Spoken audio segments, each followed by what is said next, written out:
এক প্রকার বাধ্য হয়েই আমাকে আমার খালাতো বোনের স্বামীকে বিয়ে করতে হলো। আমার বাবা-মা ছোটবেলায় মারা গেছে।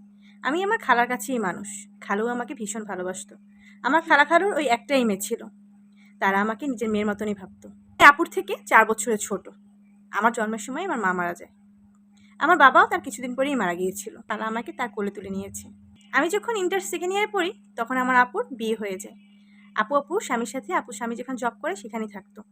আমার ইন্টার কমপ্লিট হওয়ার পর আপু বলে, "তুই আমার বাসায় এসে লেখাপড়া কর। এখানে ভালো ভার্সিটি আছে।" তো আমি আপুর কথা মতন আপুর বাসায় থাকি। আপুর বাসা থেকেই পড়াশোনা করি। এদিকে আপুর বিয়ে ৩ বছর কমপ্লিট হয়েছে। আপুর বাচ্চা কনসেপ্ট করেছে। বাচ্চা কনসেপ্ট করার পর থেকেই আপু অনেকটাই অসুস্থ হয়ে পড়েছে। তো আপুকে দেখভাল বা সংসারের টুকিটাকি কাজকর্ম সব কিছুই আমি করতাম। এদিকে আমার ভার্সিটিও বন্ধ হয়ে গেছে। এভাবে করতে করতে আপুর ডেলিভারিতে চলে আসে। আপুর একটা ছেলে হয়। শুকর আলহামদুলিল্লাহ, ছেলেটা খুব সুস্থ হয়েছে। কিন্তু ডেলিভারির পরও আপু অনেকটা অসুস্থ হয়ে পড়ে। ক্লিনিকে প্রায় ১০ দিন থাকা লাগে। ১০ দিন ক্লিনিকে থাকার পর ডাক্তার বলে এখন মোটামুটি সুস্থ, বাসায় নিয়ে যেতে পারেন। তো আমি আর ভাই, মানে আপুর হাজব্যান্ড, আপুকে বাসায় নিয়ে আসি। সাথে আমার খালাও ছিল। আপুর শ্বশুরবাড়িতে এমন কেউই ছিল না। আপুর একটা দেবর ছিল, সেও বাহিরে থাকে। ক্লিনিক থেকে বাসা আসার পরে খালা আমার হাতে সবকিছু ছেড়ে দিয়ে সে আর খালু বাড়িতে চলে আসে। তাই আসার প্রায় ১৫ দিনের মাথায় আপু একদিন রাতে হঠাৎ করে ভীষণ অসুস্থ হয়ে পড়ে। আমি আর ভাইয়া ক্লিনিকে নিয়ে যাই। ক্লিনিকে যাওয়ার পরে ডাক্তার বলে অবস্থা খুবই খারাপ, আইসিইউতে রাখতে হবে। আপুকে আইসিইউতে রাখা হয়। আইসিইউতে প্রায় ২ দিনের মতো ছিল। তারপর আপু মারা যায়। মারা যাওয়াতে খালা-খালু অনেকটাই ভেঙে পড়ে। আমার সবাই ভীষণ কষ্ট পাই। না, বাচ্চাটাকে নিয়ে আমি আবার খালা-খালুর কাছে চলে আসি। ছেলের সাথে রিলেশন ছিল। ছেলেটার লেখাপড়া কমপ্লিট হয়েছে, সে খুব ভালো একটা জব পেয়েছে। সে বাসা থেকে এখন বিয়ে দিতে চায়।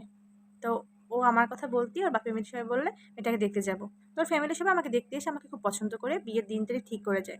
কিন্তু সমস্যাটা হয় তখনই, আমি বলেছি বাচ্চাটা আমার সাথে নেব। কিন্তু আমার বয়ফ্রেন্ড বলেন, তার ফ্যামিলির লোকজন বলেন, কেউই বাচ্চাটাকে নিতে রাজি হয় না। এদিকে আমার খালা-খালু দুজনেই অসুস্থ। ওই বাচ্চাটাকে যে তারা মানুষ করবে এমন শক্তি তাদেরকে নেই। খালা দুলাভাইকে খবর দিয়ে নিয়ে আসি, মানে আমার আপুর হাজব্যান্ডকে। খবর দিয়ে নিয়ে এসে আমার খালা আমাকে আর আপুর হাজব্যান্ডকে পাশাপাশি বসায়। বসাইয়ে আমাদের দুজনের হাত ধরে বলে, "বাচ্চাটার জন্য তোমরা দুজনে বিয়ে করো।" আমাকে বলে, "মা, তুই আমাকে খারাপ ভাবিস না। এই বাচ্চাটার জন্য তোরা দুজনে বিয়ে করে নে। নাহলে বাচ্চাটার ভবিষ্যৎ কী হবে? তুই এক জায়গায় বিয়ে হয়ে যাবে। তুই তো বাচ্চাটা নিতে পারবি না। ও আরেকটা মেয়ে বিয়ে করবে। সে মেয়ে তো বাচ্চাটাকে মেনে নিবে না। আমার মেয়ে নেই। এই বাচ্চাটাই এখন আমার সবকিছু।" তো আমরা দুজনে রাজি হয়ে গেলাম। অবশেষে ভেবে দেখলাম খালা আমার জন্য অনেক করেছে। আর বাচ্চাটা এতদিন আমার কাছে রাখতে রাখতে বাচ্চাটার প্রতি অদ্ভুত এক মায়া তৈরি হয়ে গেছে। মনে হচ্ছে ওর মা আমিও, আমার নিজের সন্তান। তারপর আমরা বিয়ে করে নিলাম। শুকর আলহামদুলিল্লাহ, আমাদের বিয়ের ৫ বছর কমপ্লিট হয়েছে। খুব ভালো আছি। আমার ঘরেও একটা মেয়ে হয়েছে। এখন আমার এক ছেলে, এক মেয়ের মা আমি।